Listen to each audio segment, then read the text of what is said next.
poucas palavras. Um olhar sobre o mundo, a vida e a sociedade, à luz da Palavra de Deus, com Augustus Nicodemos.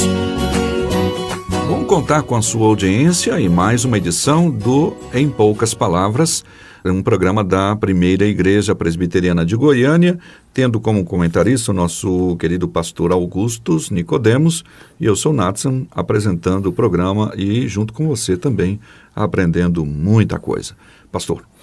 Querido ouvinte, a nossa oração no programa de hoje é que ele seja usado por Deus para abençoar a sua vida, esclarecer seu entendimento, fortalecer a sua fé, renovar a sua esperança e firmá-lo ainda mais nos caminhos do Senhor Jesus.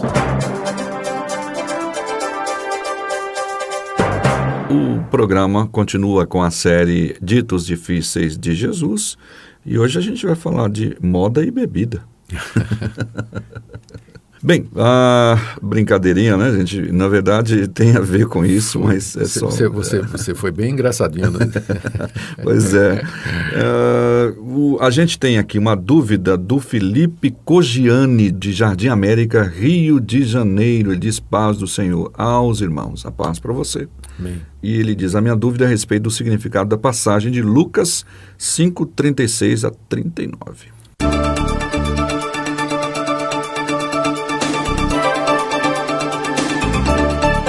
A passagem que ele cita, vou deixar o senhor ler, tá bom, pastor? Uhum. E ele está, então, fazendo alusão a tentar entender melhor esta metáfora que Jesus está usando com relação ao pedaço de roupa nova para cozer uma velha e odres velhos em vinho novo. E ele quer saber qual que é a diferença, por que que o melhor é o novo numa ocasião, parece que o novo é melhor. Certo, vamos ler a passagem. Para benefício aí de todos os nossos ouvintes. Ela é uma passagem bem conhecida. Está aqui, né? Vamos começar do verso 33, né, de Lucas capítulo 5. Os fariseus, né, disseram a Jesus: os discípulos de João, bem assim os dos fariseus, frequentemente jejuam e fazem orações. Os teus discípulos, entretanto, comem e bebem. Jesus, porém, lhes disse: podeis fazer jejuar os convidados para o casamento, enquanto está com eles o noivo? Dias virão, contudo, em que lhes será tirado o noivo. Naqueles dias, sim, jejuarão. Também lhes disse uma parábola. E é essa aqui que o nosso ouvinte está encontrando dificuldade. Ninguém tira um pedaço de veste nova e o põe em veste velha, pois rasgará a nova, e o remendo da nova não se ajustará à velha. E ninguém põe vinho novo em odres velhos, pois o vinho novo romperá os odres, entornar-se-á o vinho e os odres se estragarão. Pelo contrário, vinho novo deve ser posto em odres novos e ambos se conservam. Bem, tem vários pontos aqui da passagem que precisam de esclarecimento, porque eles estão bem ligados aos costumes, né, daquela época. Então, começando aqui no verso 33, quando disseram para Jesus, fizeram menção dos frequentes jejuns e orações feitos pelos discípulos de João e bem como os fariseus. O jejum, juntamente com a oração, estavam prescritos na lei de Moisés em caso de calamidade pública, de grande necessidade, clamor levantado pela nação a Deus. Certo. Os fariseus fizeram daquilo uma regra e a tradição oral, que não está no Antigo Testamento, mas a tradição oral, a interpretação dos rabinos a respeito da lei, trazia a obrigatoriedade de se jejuar algumas vezes durante a semana, não é? A gente encontra essa figura, não é? Encontramos uma demonstração disso naquela outra parábola que Jesus contou, do publicano e do fariseu que subiram ao templo para orar. E lá o fariseu se gloriava diante de Deus de que ele jejuava 2 vezes por semana. Então, era um hábito que estava instalado na vida religiosa dos fariseus, de que eles jejuavam 2 vezes por semana e se gloriavam nisso, achavam que isso era alguma marca de espiritualidade, de piedade, quem sabe até contribuía para a salvação. E os discípulos de João Batista tinham também começado a praticar isso aí. Mas só que os discípulos de Jesus, né, nós estamos pensando aqui não somente nos 12 apóstolos, mas também os discípulos mais chegados, eles não tinham essa prática de jejuar. Pode até ser que eles tinham essa prática de jejuar antes de conhecer a Jesus. Mas quando conheceram a Jesus, eles pararam de ter aquela obrigação de orar, né, 2 vezes ou 3 vezes por semana, como era costume dos fariseus.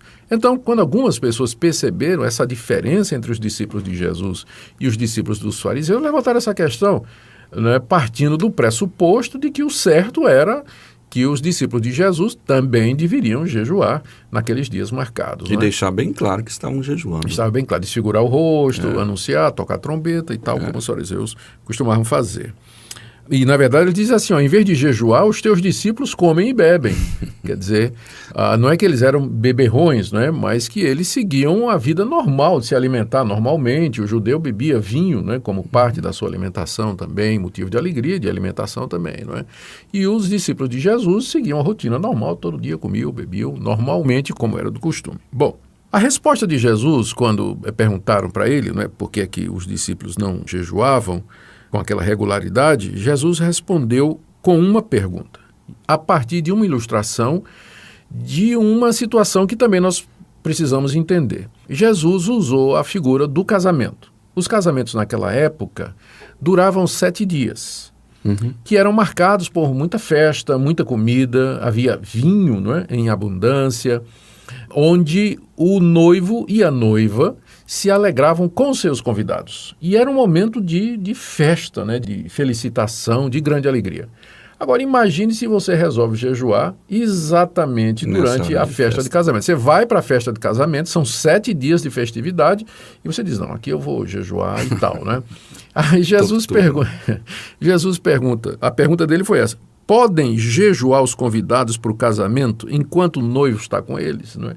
Ou seja, na festa, com a presença do noivo, que convidou todo mundo, mandou matar os animais e tudo mais, você vai lá jejuar? Quem é que faz isso? O que que Jesus quis dizer com isso?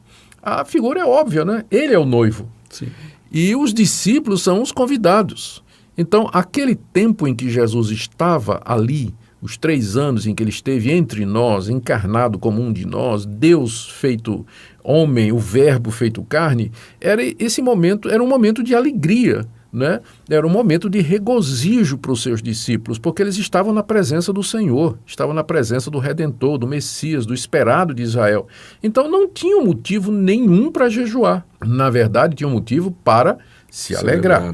Né? Jesus disse, então, em seguida, que viriam dias em que o noivo seria tirado e então os discípulos haveriam de jejuar. Sim, ele estava se referindo à sua morte, e, não é isso? E a sua ressurreição e o traslado para o céu, para a glória, onde ele está hoje, assentado à direita de Deus. Assim, na ausência física de Jesus, ele não está mais conosco presencialmente, fisicamente. Nós, então, devemos jejuar e orar a Deus para que sua vinda se abrevie, porque nós queremos estar com o Senhor Jesus, queremos vê-lo face a face, não é? Mas naquele momento ali, os 3 anos do ministério de Jesus, não era motivo para os discípulos estarem jejuando, ao contrário, este motivo para se alegrar. Esse foi o ponto de Jesus. E aí ele conta uma parábola para trazer um ensino. As parábolas, elas eram ilustrações tiradas da vida real ou imaginadas, que Jesus usava para ilustrar uma verdade espiritual. Aquilo que ele estava falando, né? Só que agora ele está tirando uma lição daquilo ali. O que ele vai dizer é que o judaísmo, aquela forma de religião que os judeus abraçavam e que achavam que era a coisa certa, com aqueles dias regulares de jejum, orações obrigatórias e todas as obras da lei, a guarda daquelas tradições orais e tudo mais, aquilo não cabia, era incompatível com essa nova realidade que Jesus veio trazer. O Senhor Jesus trouxe o reino de Deus, inaugurou o reino de Deus, e a presença dele, a graça de Deus que derramou através dele, não cabia nas estruturas legalistas do judaísmo. Era preciso haver uma mudança. Sim. Então, essa necessidade de mudança é então ilustrada por Jesus com 2 figuras da época. A primeira é a questão do remendo do vestido. Sim. Então, o que é que poderia acontecer? Uma pessoa que tinha uma roupa que gostava, né? Uma roupa que já usava há muito tempo, era seu vestido predileto, e de repente rasgou. Exato. Aí a pessoa disse, não, mas eu tenho aqui um vestido novo da mesma cor. Né? Então eu vou tirar um pedaço do vestido novo e vou remendar no velho, que é o meu predileto. E Jesus disse, ninguém faz isso, sabe por quê? Primeiro, porque vai estragar a veste nova, não é? Segundo, porque o remendo novo, ele não é mais tão flexível, né? Ele não encaixa e não é tão flexível como é a roupa velha. Então, na hora que lavar, os dois, o pedaço de pano novo e o pedaço de pano velho, eles reagem à água de maneira diferente, não é?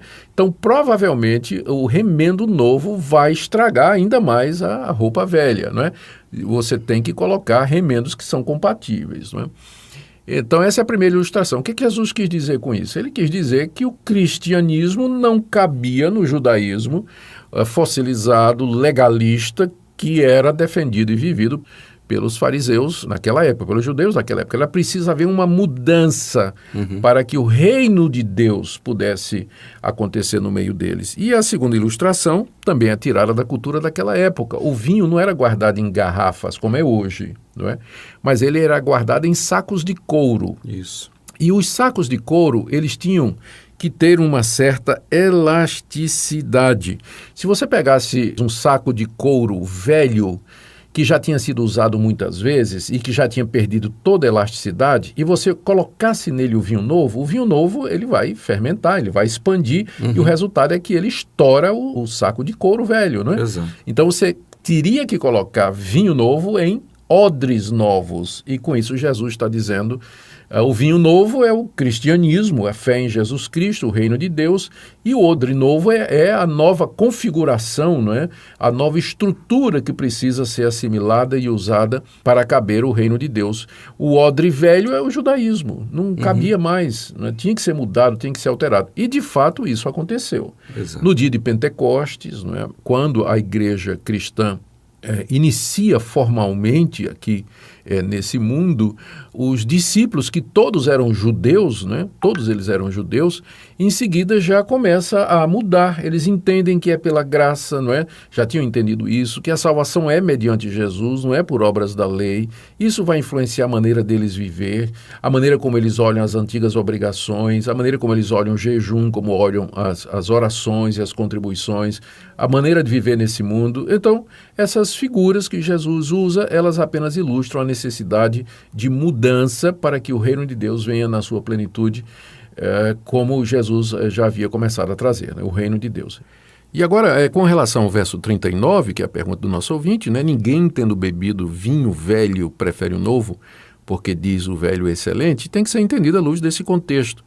Ou seja, Jesus está usando a figura para dizer a dificuldade que aquelas pessoas do vinho velho, né, o judaísmo, né, elas teriam em aceitar o novo, porque é normal que o vinho velho ele seja mais apreciado do que o novo.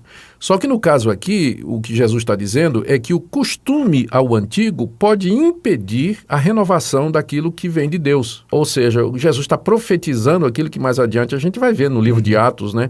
Os judeus apegados ao vinho velho, né? E não queriam provar o novo que Jesus estava trazendo. A redenção pela graça, a misericórdia de Deus, justificação pela fé e tudo mais. Esse é o sentido que nós temos que dar ao verso 39.